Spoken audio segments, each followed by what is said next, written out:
ایمان جو ہے اللہ پر اور یقین اس بات کا جو کچھ ہو رہا ہے اللہ کے اذن سے ہو رہا ہے، اور یقین اس بات کا جو کچھ اللہ کر رہا ہے اس میں خیر ہے، بیدک الخیر۔ چاہے مجھے ایک بات ابھی ناگوار گزری ہے، مجھے تکلیف پہنچی ہے، اللہ کے اسکیم میں the higher level scheme of things, divine scheme of things کے اندر اس میں کوئی نہ کوئی خیر ہے، تم جانتے نہیں۔ اس کو کھولا گیا۔ پہلی بات تو یہ ہے کہ تمہیں خوشی ملے، راحت ملے، مسرت ملے، یا کوئی غم ہو یا رنج ہو یا دکھ ہو، دونوں حالتیں برابر ہیں، اس لیے کہ دونوں میں آزمائش ہے۔ کبھی وہ دے کر آزماتا ہے، کبھی چھین کر آزماتا ہے۔ دے کر آزماتا ہے، شکر کرتا ہے کہ نہیں، چھین کر آزماتا ہے، صبر کرتا ہے یا نہیں۔ عارف جو انسان ہوگا، اللہ کو پہچاننے اور جاننے والا، وہ چٹان کے مانند ہوگا، ہوا ادھر سے آئے یا ادھر سے آئے اسے کچھ نہیں کہے گا، اچھی بات آئے بری آئے کوئی پرواہ نہیں، اسے اللہ کی طرف سے ما اصاب من مصیبت فی الارض ولا فی انفسکم الا فی کتاب من قبل ان نبرأها۔ یہ مضمون ہم بڑی تفصیل سے پڑھ چکے ہیں سورۃ تغابن میں۔ وہاں فرمایا تھا دوسرے رکوع کی پہلی آیت، ما اصاب من مصیبت الا باذن اللہ، کوئی مصیبت، کوئی تکلیف، کوئی پڑھنے والی نہیں پڑتی مگر اللہ کے اذن سے۔ ما اصاب من مصیبت الا باذن اللہ ومن یؤمن باللہ یہدی قلبہ، اور جو اللہ پر ایمان رکھتا ہو اللہ اس کے دل کو ہدایت دے دیتا ہے۔ ہدایت چٹان کہ ادھر کی ہوا آئے یا ادھر کی آئے اس میں کوئی جنبش نہیں ہوگی۔ جتنا انسان دیکھیے ایک ہوتا ہے فوری طور پر ایک ریفلیکس ایکشن کی حد تک متاثر ہو جانا، یہ تو ہوگا۔ آپ کا ہاتھ جہاں رکھا ہوا تھا کسی چیز نے کاٹا، آپ کا ہاتھ فوراً جو ہے اٹھ کے آ جائے گا، اس میں آپ کے ارادے کو کوئی دخل نہیں ہے، یہ ریفلیکس ایکشن ہے، آپ کی سوچ کو، آپ کے ارادے کو کوئی دخل نہیں۔ تو کسی خیر سے عارضی سا فوری سے مسرت ہو جانا اور کسی تکلیف سے عارضی سی فوری سی کوئی اس کا تاثر ہو جائے، یہ خلاف ایمان نہیں۔ لیکن اگر یہ پینڈولم زیادہ حرکت کر رہا ہے، خوشی میں زیادہ ادھر چلا گیا، غمی میں زیادہ ادھر چلا گیا، تو جتنا اس پینڈولم کی رینج ہے اتنی ہی آپ خدا سے دور۔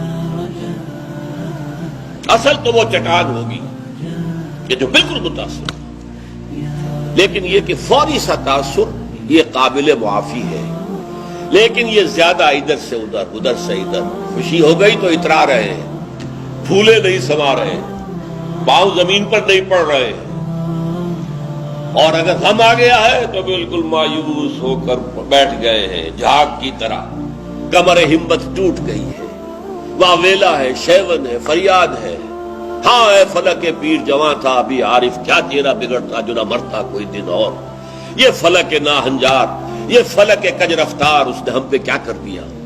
یہ ساری باتیں جو ہے یہ اللہ سے محجوب ہونے کی علامت ہے۔ اب اس میں بھی درجے ہیں کئی۔ دیکھیے پہلی بات یہ ہے کہ خوشی والی بات ہو، غم والی بات ہو، دونوں برابر ہیں، کیونکہ یہ بھی آزمائش، وہ بھی آزمائش۔ یہ بات سورۃ الفجر میں کہی گئی بہت خوبصورت انداز میں۔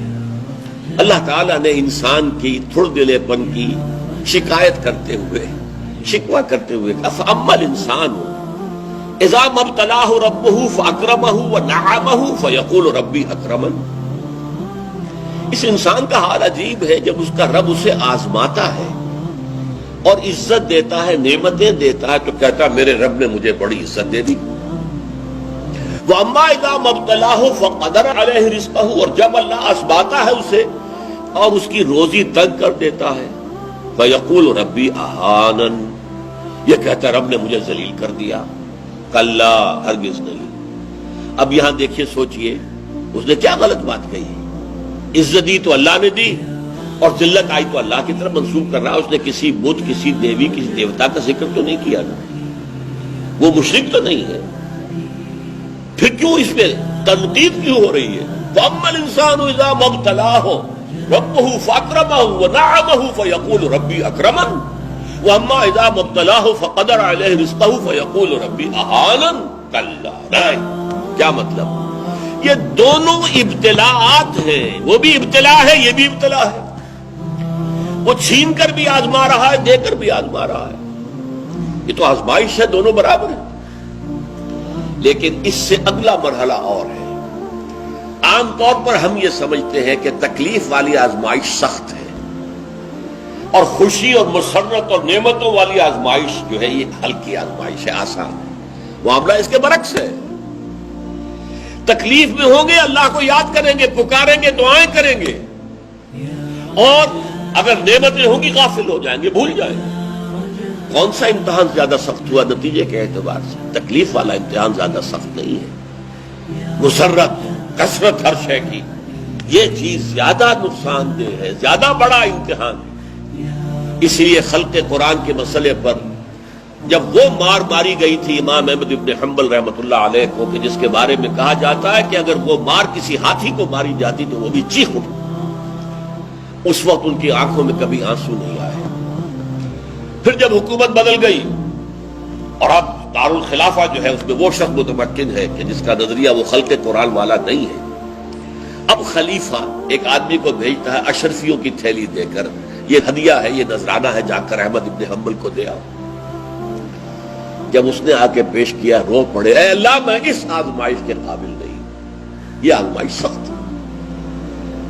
کہیں سے انعام پا کر حکومت سے پھر حق پر قائم رہنا مشکل ہو جائے۔ یہ ہے وہ صورتحال۔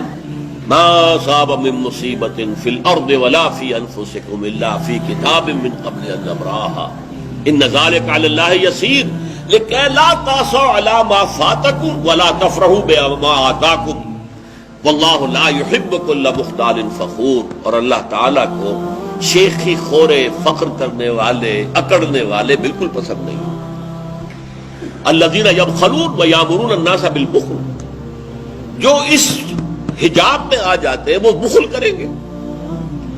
دولت ہی سب سے بڑی شے ہے، سنبھال کر رکھو، خرچ کرو گے تو ختم ہو جائے گی، دولت کی بنیاد ختم ہو جائے گی۔ اپنی تجوریوں کو بھر کر رکھو، خالی نہ کرو۔